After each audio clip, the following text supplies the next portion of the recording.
The key differences between European markets and American markets are based on the state of regulation within the states. If you look at the United States as an example of North American country, in the different states you have different states of regulation there as well. If you look at electricity markets, they're very location based. So you have location marginal price within your ICOs, within the zones of operation. Now, if you compare that to Europe, Europe have a more interconnected grid, an interconnected electricity market there as well, and that means it's linked to each other.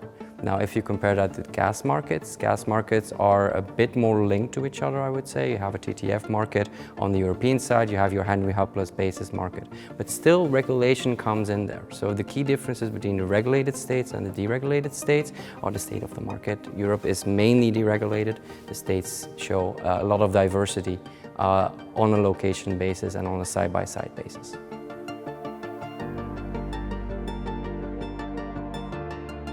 There are a lot of greening options available in America. If you look at the states specifically, there you see that the Inflation Reduction Act had a very big impact from federal money going into that sector.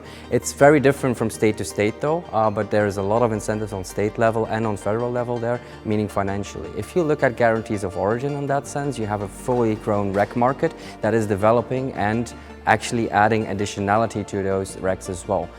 For example, previously you had Washington State with a lot of hydro production there, meaning low price electricity RECs, but not really that additional on the greening side. If you look at the Green E-certificates that are now available, there are limitations on what type of greening you can actually add. There are limitations in time frame there as well, adding that additionality into the North American market as well.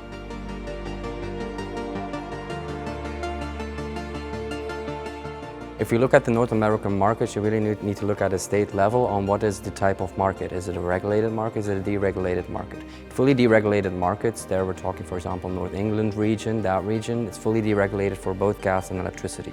In some states, you only, like Texas is the example, where you can only go deregulated for an electricity one, but not for gas. And there are different options there, even within a regulated market. A regulated market becomes more of an ad hoc approach.